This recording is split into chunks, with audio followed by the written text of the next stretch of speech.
I knew it. You're always so merciful and so gracious. It's like you can't help yourself.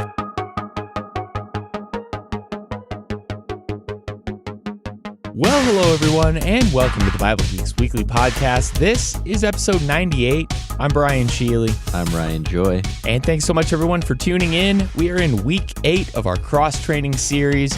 We've gone through belief, we've gone through trust, we've gone through loyalty, and now on today's episode, we're going to talk about sharing our faith with others. And I think you've got a soapbox you want to get on for a little bit. You know me so well. There's a quote that's often misattributed to Francis of Assisi that says, "Preach the gospel at all times. When necessary, use words." And it's kind of a favorite internet quote that you see sometimes in Christian circles. And I can appreciate the underlying sentiment that our deeds are speaking to people even when we're not. But I really find it frustrating. I find it an incorrect, inaccurate statement. And I worry that it enables people to think that silently going about your business without ever mentioning the Lord and explaining the gospel is going to convert people. It's not sometimes necessary to use words to preach the gospel. It is always necessary for people to hear and to understand and to believe those freeing, wonderful truths that you and I have come to believe and been saved by. This is the good news of Jesus, and we have to, at some point, speak it. Maybe someone sees our lives, sees the hope within us, and they ask about that hope. But at some point, in order to be saved, people need to know about Jesus. And so, okay, now that I've gotten that off my chest, my soapbox over, I'll step down because, like you say, we are focusing on this truth that a true faith is a spoken faith. We have to confess Christ, we have to declare our allegiance to him, and we have to speak the truth that has saved us so that others can have that same opportunity. That is the faith that Christ calls us to. It's kind of like standing on the side of the road, watching somebody about to get hit by a car and not speaking up. It's like, oh, they'll see by my good example of standing over here on the sidewalk about what they need to do. It's right. like sometimes you have to get out there and actually talk about it. Yeah. If you know what is going to save someone's life, you have a moral imperative. It's the Spider-Man principle, right? As my son likes to quote, Uncle Ben. With great power comes great responsibility. If you know what you can do to help someone, then you really need to do it. And it doesn't mean that everybody's going to be a preacher or a teacher or amazing at evangelism. It's a struggle for a lot of us sometimes, but we have to be willing to publicly own the Lord, confess him, and to share that saving living water that Jesus spoke about in a story that we might talk about. That's a good segue into our first segment, which is Like the Teacher. And so as we always do on these episodes, we go back to Jesus and we find some way that he shows us an example of sharing his faith. And what a great example here in John chapter 4, verses 4 through 42. Basically, the whole chapter is really focused on Jesus in this interaction with this Samaritan woman at the well. There's a lot to pull out of this, and we're not going to focus on all the nitty-gritty details here, but the story basically goes that Jesus is thirsty, and he's been on a long trip, and so he stops here at this well, and there's a Samaritan woman, and she's just shocked that this Jewish man would even be speaking to a Samaritan woman, let alone asking her for something, and he tells her, "Give me a drink." And so then this launches into a big, long discussion about living water, and Jesus takes the conversation deeper and deeper, and then he tells her to call her husband. And she basically says, "Look, I don't have a husband." Aha, Jesus knows. Yes, you don't have a husband because you've had 5 husbands, and the one that you're currently with is not actually your husband. And so she realizes something about this man, that he knows way more than he's letting on, and he must be a prophet. And then finally, the disciples show up with lunch as she's leaving, and they are shocked by the interaction that they've just seen, how this woman would be speaking to Jesus alone, and they're not really sure what to make of it. So Jesus pivots to talking with them about his mission and the harvest for which he's most concerned. And meanwhile, the woman has gone into town, got everyone she knows, and brings them all back. And for 2 days after that, Jesus spends this time talking to them, teaching them. We don't know what they talked about or what he taught, but they believed after seeing him and after hearing his words. Just an amazing account.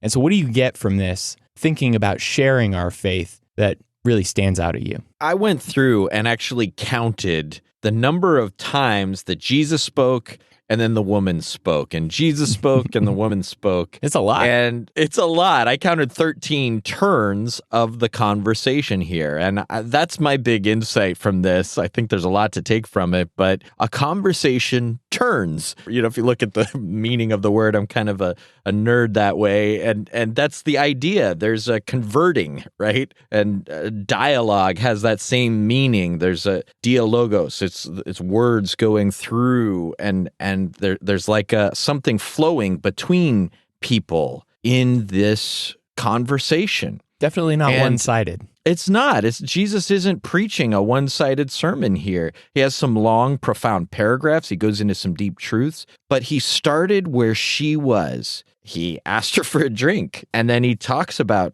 some of the things that she's interested in, some of the questions that she has. He asks her different things. And if I'm going to imitate Christ speaking to people about the truth, I think that's a really good place to start, is to recognize that it's going to go better if I have a conversation rather than saying, you sit there and I'm going to stand over you and tell you with my finger wagging, and not that people actually do this, but you know what I'm saying. It's hyperbolic, but it's pretty accurate. Yeah, I mean, sometimes because, and I think even that all comes from a good place, because the soapbox I just got off of, we know that people need to know that truth, and we want to tell them. So just like, let me download this into your brain, dude. You sit there. I'm going to plug in and give you the things you need to know.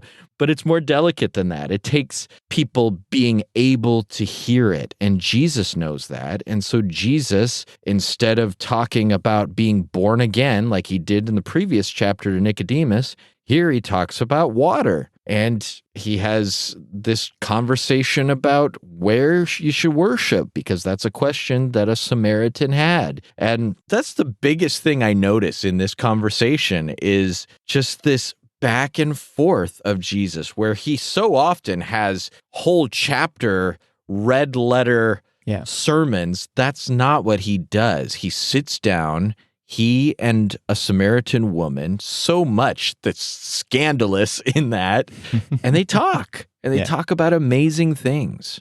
I think the important thing that you're pulling out is that Jesus listens. And not only does he listen, but he deeply listens enough to the point that he is answering her questions. I don't know if you've ever watched like political news, or you've tuned into like C-SPAN or something. Sure. And you just see some politician being asked a direct question, and they don't even answer it. Like, they don't even act like they heard the question, and they just start talking about the thing they already wanted to talk about anyway. Mm-hmm. And that's totally not what Jesus does here. He's listening to her, and like you say, the conversation goes back and forth. And what I pulled out of this is that a small starter of the conversation leads to bigger ones. I think that's important for me, because sharing our faith, like you said, may not always look like this download of our beliefs into somebody's brain at once. I think oftentimes it starts by opening the door in a small way with a simple question or a conversation,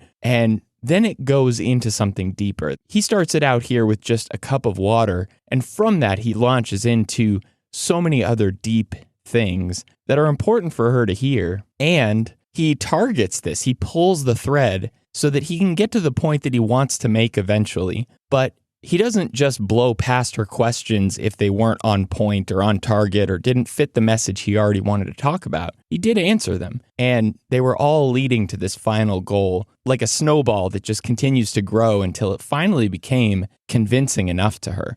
Yeah, that's a really interesting thing to pull out. Is it's kind of like, what is the ball your eye should stay on? Because there's so many things with evangelism that, should I focus on outcome? That doesn't seem to work if my eyes are completely intent on gonna dip them in the water, gonna dip them in the water. At the end of this, this idea that I am gonna control their response, because you can't control people's response.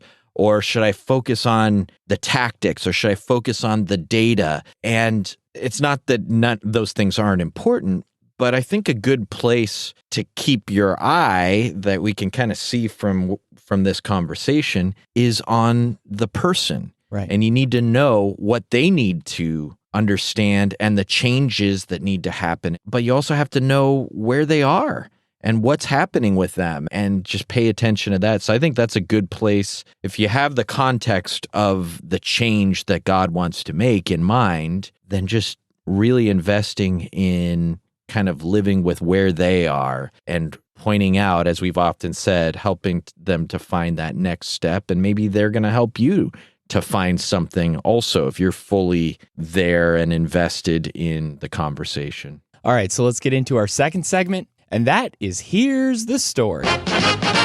Here's the story. So we're going to talk about a character here that is totally the opposite of what Jesus just demonstrated in that great story. Yeah. And if you think about a character in biblical history who really didn't like the job of evangelism, you'd have to just land on Jonah. And so we're going to talk about Jonah here in chapter 1 through 4 of that book in the Old Testament. And so let's kind of introduce the book. What is this story about, and what happens in chapter 1? Yeah, I like the way you said that. The opposite. Paul says, I believe, therefore I speak. Jonah says, I believe, therefore I refuse to speak. I'm not saying a word to those people. And I think to set the context, I think patriotism is a surprising but helpful place to start. I grew up in a family of patriots where we were passionate about talking about the Constitution, American history, and all that's just part of my identity is like Sam the Eagle, just, I love eagles and I love flags and I love all that stuff. And patriotism and faith can get tangled up in some weird ways sometimes in America. Yeah. And if that's true for Americans, imagine how true it would be for someone like Jonah, whose nation was God's chosen people. And so where I rooted for Rocky Balboa, draped in an American flag, fighting against the big, bad Russian bully, Dolph Lundgren, Ivan Draco, Jonah could easily have thought that the enemies of his people, their version of Cold War Soviet Union, were the enemies of God. Mm-hmm. I might have thought as an 8-year-old cheering Rocky on that those were the bad guys, but how much more might Jonah, as a grown-up prophet, think that, though not completely accurate, because God wants to show them mercy, as we see, spoiler alert, but God is also sending a message of judgment on them because they aren't good people. And this kind of nationalistic, patriotic spirit that Jonah brings, that he loves his people and he hates the enemies of his people, I think gives some context. They were this pagan superpower that seemed to pose the greatest existential threat to Israel is the Assyrians, the Ninevites. And in Jonah's mind, they were the axis of evil. They were the bad guys. And so God tells Jonah to preach to Nineveh, and Jonah runs. He wasn't lazy. No. He responded to God vigorously by jumping into action, doing the exact opposite of what God says. God says, arise and go to Nineveh, chapter 1, verse 2. And so Jonah did. He got up and went. But Jonah rose to flee, it says in chapter 1, verse 3. So he did rise up. He just went exactly the opposite direction. He tried to run from his mission. He tried to run, it says a couple times in this chapter, from the presence of the Lord. He was told to go east. He heads west. And Tarshish is basically the exact opposite side of the world from where he was supposed to go. And so that's what he does. He hears what God wants. God has spoken. Jonah believes it, and he refuses to speak his word. So he gets on this boat to Tarshish, and everything is getting hurled here at the beginning of the story. There's this word that just keeps getting repeated. The Lord hurls a great wind in chapter 1, verse 4. The sailors hurl the cargo off the ship as the storms start growing around them and they cry out to their gods. And then they find Jonah sleeping below deck and they can't believe it. What are you doing, man? And he tells them about God and he's acknowledging they need to hurl him overboard to quiet the sea. And all this hurling, so much hurling. So much hurling. It all gives this whole first act kind of a seasickness. Like we're getting tossed and turned and hurled and sloshed around in the boat with Jonah. And everything gets flip-flopped in the wash as these pagan mariners become God-fearing believers. They make vows to God. They pray to God. They try desperately to row back to shore and save Jonah. Even after Jonah tells them, you need to throw me overboard, they say no, and they don't want to do it. And they're trying with all their might to save this guy that put them in danger. But ultimately, they do give up and they hurl him into the sea in chapter 1, verse 15. And then it says, God appoints a fish to swallow Jonah up. God appoints several things in this book, but the first thing here, he's appointing a chosen fish, a great fish, to swallow up his prophet. So he's in the fish for 3 days, and that's where chapter 2 starts out. Basically, he's got a lot of time to think, reconsider his choices and his life. And so chapter 2 really is all about his prayer to God. Forget that he just tried to run away from God. Now, okay, I get it. He says in chapter 2, verse 4, I am driven away from your sight. Wait a second. I ran away from your sight. But now he's saying I'm driven. Yeah. Okay, forget that. I am driven away from your sight, yet I shall again look upon your holy temple. So he recognizes this whole thing as a punishment from God rather than some freak accident. I mean, the whole time he knows what's going on. And so he realizes that idol worshipers are cast out of God's presence, and now he's being cast out of God's presence. So I think this is a wake-up call for him. And he eventually decides to go back to God and keep his promises, keep his commitments. And so God speaks to the fish at the end of this prayer and eventually vomits him out onto the beach. Again, more hurling. I don't know. He did a lot of hurling Lots here. of hurling. And I like where you started. You had a lot of time to think. I mean, imagine it's like the ultimate timeout. Yeah. You go and sit inside this gross, I bet it smelled like fish in there. Probably. Inside there. And he does think about it. And God, in chapter 3, repeats his command for Jonah to go to Nineveh. And Jonah actually now begins walking through this big city of Nineveh, preaching what I would call the most effective 8-word sermon in history.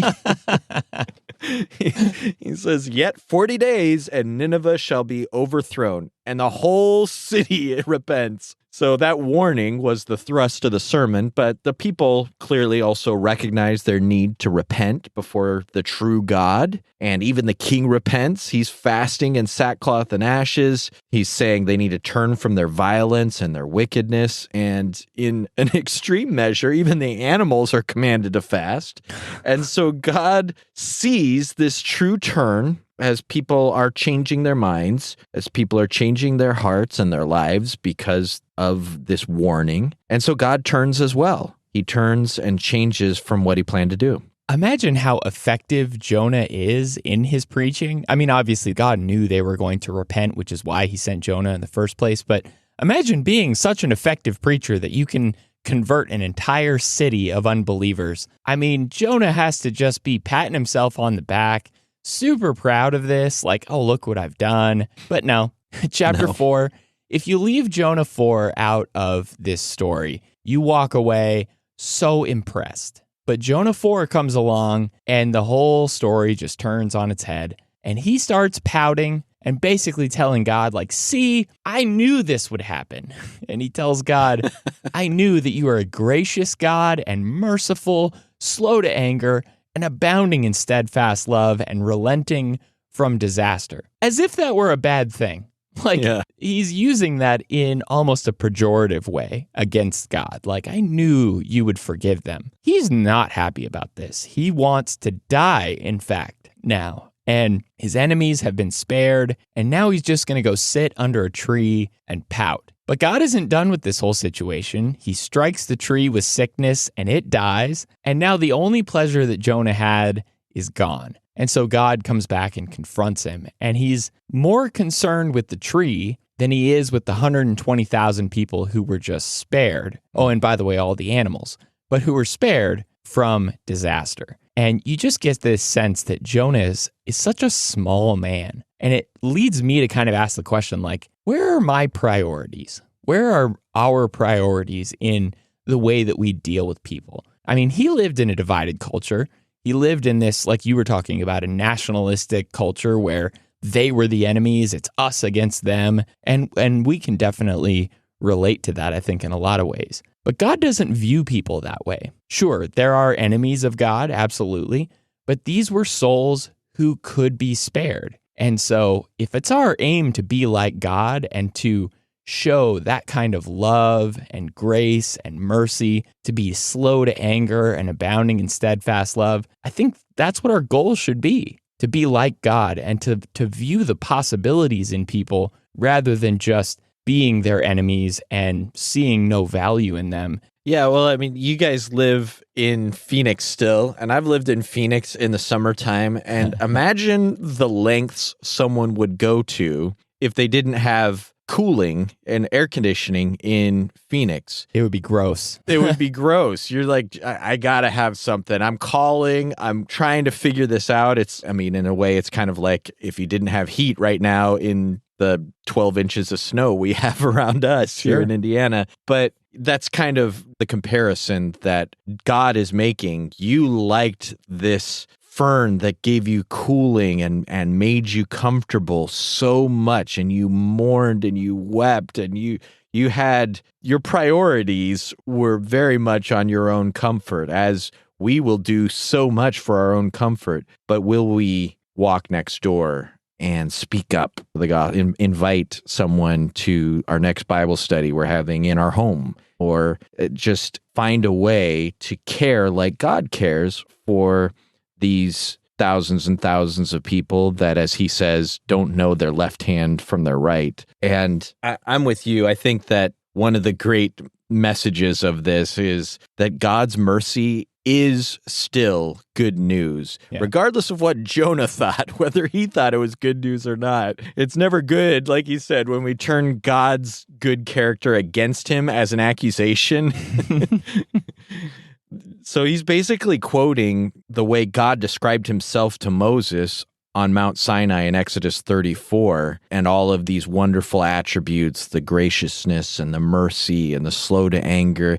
And he's saying, I knew it. You're always so merciful and so gracious. It's like you can't help yourself. And now you've gone and done it again, saving this wicked people that I don't like at all. You know they're bad. Why are you saving them? And he's like, see, this is how God always is. He does this every time. And we have to see that is who God always is. He always is good. And we have to learn to see that his mercy and his grace is good news. So like when we see people doing things we don't like, people who are, we would say, bad people, do we want to welcome them into their spot in God's presence? Or do we want to avoid them or to attack them? And Jonah's sermon was one of judgment, of course, and that's important. That's an important part of our message. But the heart of this book is the heart of God. It's his mercy toward anyone who will turn to him. And that's good news to us just as much as it was to Nineveh. All right, so let's close this thing out with our third segment, and that is Through the Week. I am ready to face any challenges that might be foolish enough to face me. So every week, we focus on 5 challenges to help keep us motivated.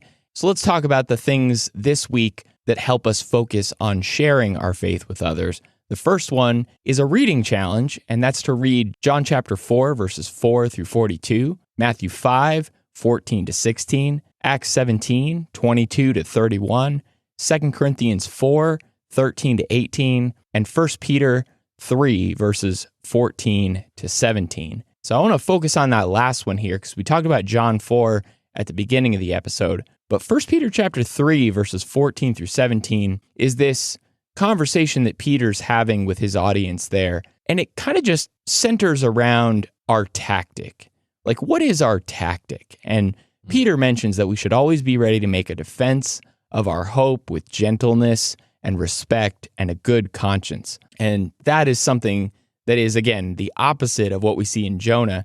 Very much what we see in Jesus, though. Jesus approaches this woman at the well and so many others throughout his ministry with gentleness, respect, and a good conscience. It's so easy, I think, to lash out against people's sins and be very accusational and act without some kind of thoughtfulness that we too have been there before ourselves, before we came to know the Lord. But it's this do unto others kind of mentality here. And thinking about how we would want somebody to approach us when they were bringing us something we needed to hear. And I think that's the kind of gentleness, the kind of respect we would want. And we need to extend that to others in the same way. It's just a good reminder here that Peter gives his audience. So our reflect question this week is, what baskets keep my light from shining in the darkness? And the question, of course, comes from Matthew 5:14-16, where Jesus says, you don't hide light under a basket, you put it on a pedestal. Where do we put our canned lights or our track lighting? We put it on the ceiling, not under your bed or under your couch, where the light will be blocked and hidden. Just obvious. And so he's saying, in the same way, if we're the light of the world, we need to let our life of faith and good deeds be seen. We're a city set on a hill. It's not for our glory, but it's for God's glory. We let these things be seen. And so I was thinking about this question, and I just noted 4 baskets to own up to that can sometimes be detrimental to my light. I think we talked recently about the hermit lifestyle. We did indeed. And I have some patterns of comfortable reclusion, I think, that can be a basket where I just have to constantly push myself to be out there, especially outside of people I know, and to make new connections and to build the little sparks of a connection that I've made to kind of fan those flames a little bit and build those connections, because it's hard to really get into a conversation like the woman at the well conversation without engaging with people and starting to learn things about them. And so I also noted that I can get preoccupied with methods, as we talked about earlier, tactics. Yeah. I have sometimes a fear of being misunderstood, and sometimes I have the illusion that the answer exists outside my current life and relationships. Like, oh, I need to get involved in this new thing. I need to learn this new approach. I need to find this new whatever. There's something out there that's going to be the silver bullet that is going to convert lots of people, instead of just being really invested in the people around me, the opportunities around me, and speaking and sharing my life, praying with people who maybe don't know the Lord, asking how I can be of service, just trying to be a light in those ways, and then consistently inviting them and sharing with them things about the Lord and seeing if they might be willing to sit down and study. You mean there's no silver bullet to evangelism? It's got to be out there, but I just haven't found it yet. It's coming, though. Nope, I don't think there is. Well, that's good to know. So our third challenge this week is a request challenge, and that is to pray to God, "O Lord, I call upon your name, embolden me to speak of your deeds to everyone I meet." And that's based on Psalm 105, verse 1. And it's a prayer that just reminds me of that song, The World's Bible. If you're familiar with that song, we oftentimes are going to be the only influence that somebody may run into in their life about what truth is and about who God is. And if we're not brave enough to get out there and shout the Lord's name into the world, then who else is going to be? Again, I think this is something that we need courage to do, which is why it's helpful to pray to God to embolden me and give me the courage to go out there and tell of God's deeds to everyone I know and everyone I meet. And there's always open doors there, and just asking for God to show us those open doors, make them visible to us, help us to open our eyes to see them.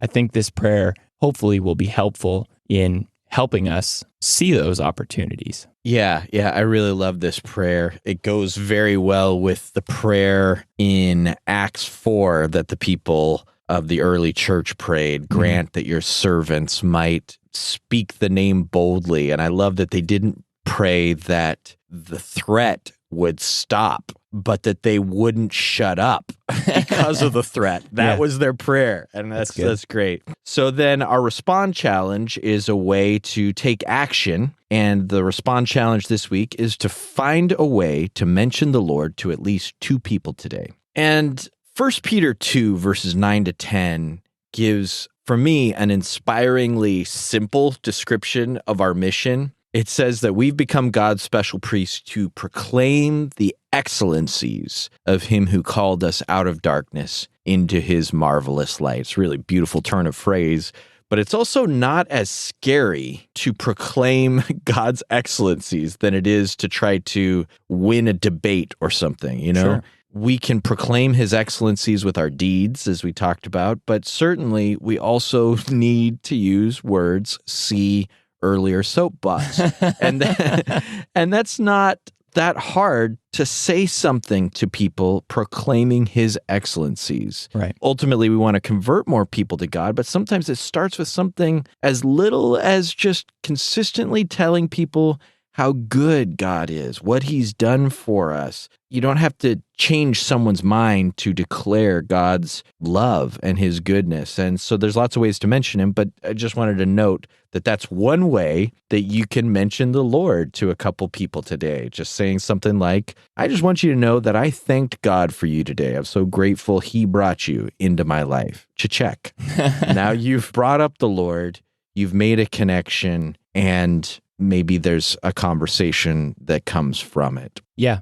It's those small doors, it's those small starter conversations, and it can be real simple. And I think when we stop taking it as this giant activity we're about to undertake and just take it a step at a time, I think that helps out a lot in reducing our fear and anxiety about talking to others. So the last challenge here is our reach out challenge. And this one is to have a conversation with somebody about this topic of sharing our faith. And so the question that we want you to ask others, we'll ask others ourselves, what have you used as a launch pad for spiritual discussions? I think we can learn a lot from each other about things that have worked well for others, things that have maybe not worked so well.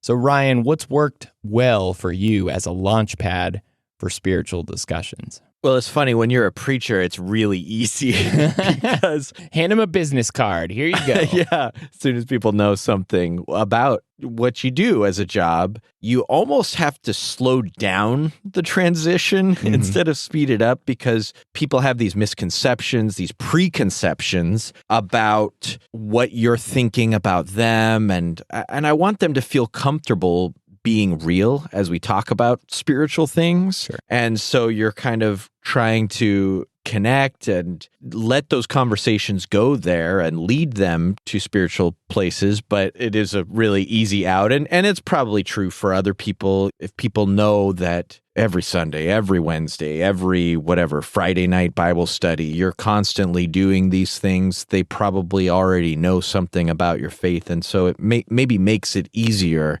to get into those conversations. But I found that current uncertainties, the politics, the virus, all the stuff that's going on in the world, I think have made people more reflective. And so I've found myself, I think, a little easier into those conversations than usual, into maybe a deeper version of those conversations where people are thoughtfully considering what they want their lives to be, and maybe bigger questions than we are in the normal sort of rat race. And then I'll mention a very specific thing that at least 3 times recently has come up, which is newish parents. People, maybe they have a 2-year-old or a 3-year-old, or they're pregnant, they're about to have a baby. I've found that there's this readiness to think about your choices, your lifestyle, maybe whether you want your kids to have roots in faith or relationships in a church. Whenever people are it's one of those life crossroads, right? Where people are just stopping the way they've always done things and saying, is this the way I want to always do things? And maybe thinking about their own life, their own faith, their own mortality a little bit. And so I've had, like I say, several conversations. The person that cuts my hair, I've got a study tomorrow actually from a guy that is at that place in his life. I've just had a bunch of those situations. So that's something to be aware of. And maybe there's a conversation starter, a way to launch into that if you have someone like that in your life. Yeah, kind of stand at the crossroads and wait for them to come to you. And as they're making their decision, I think that could be a great opportunity to start a conversation. So my answer to this question, and I may have told this story on the podcast before, so forgive me if I have, but there was a moment that kind of sticks out in my mind from high school where there was this big school dance that was coming up, and all my friends, they were pairing off, seeing who they'd go to the dance with. And I finally decided, I'm not comfortable going. I'm not going to go. And people were asking why. And so I told them that it wasn't something I was comfortable doing, wasn't something that I thought would be the best place for me to be. And so simple enough, right? I walked away from it and everyone just seemed to accept that. Great. But there was one girl who actually went back and talked to her parents about what I had said and the things that I had talked to her about. And her parents and her, they were having this conversation and they talked to me and they reached out to me and started asking me questions about it. And one thing led to another and snowballed into, they're now members at Monte Vista. I'm not patting myself on the back for that, but all I'm saying is that I had never even thought that I would lead somebody to become part of our church by talking about a decision that I had made. I think that just applies to so many things in life. When you take a stand for something or when you let your convictions be made known to other people, you never know where it's going to lead you. And sometimes those moments where you let your light shine are going to start out small or seem insignificant, but maybe somebody's going to see that and wonder about you, wonder about why you believe what you believe, and maybe they're going to be the kind of people who are looking for something more. And maybe they are at a crossroads, and maybe you've found them at that time. You can have something deeper and some relationship develop there. And so you never know how somebody's going to react. And so just living your life and doing the kinds of things that you know you need to and being willing to share your faith with people, I think is always a good thing and could lead you into some positive interactions. That's really cool. Yeah, what a great, simple example that is simple but life-changing for a whole family. Yeah. And if you're wondering, as a young person who's in high school, what influence can I have? Yeah, that's a great example of just taking a stand for what you think you should do, being willing to speak openly about it, and let the Lord do the work. Yeah, he's ultimately the one in control. I'll let him drive. All right, so that's been our conversation about sharing our faith. Hopefully these things have been helpful for you. On our next episode, we're transitioning away from this first mark of the master, which is faith, and now we're going to get into dedication. So the next 4 episodes are all going to focus on dedication, 4 lessons that we can learn centered around truth, heart, action, and community that we've been doing here. And so next week, we're going to be talking about counting the cost. And really, it's about getting real about what's required of somebody to become a disciple of Jesus. We've already touched on it a little bit in previous episodes, but next week, we're going to spend the whole episode talking about the importance of counting the cost. Yeah, so we're going to become really bad salesmen again for the gospel. This is the other side of evangelism, when you know the good reasons and now you need to know it's not going to be easy. Yeah, for sure. All right, everyone. Thanks so much for tuning into the Bible Geeks podcast. You can find us on our website at BibleGeeks.fm. You can find show notes for this episode in your podcast player of choice or at BibleGeeks.fm/98. You can also get in touch with us. Reach out on the contact form on our website. We'd love to talk to you about what you want to hear on upcoming episodes. And oh, by the way, if you haven't shared the show with a friend or talked to them about this cross-training series, we would really love it if you would do that. We appreciate it so much. There's been a few people who have rated us on iTunes, and we're very grateful for you. Thanks so much for doing that. Thank you. And until next week, everyone, may the Lord bless you and keep you. Shalom.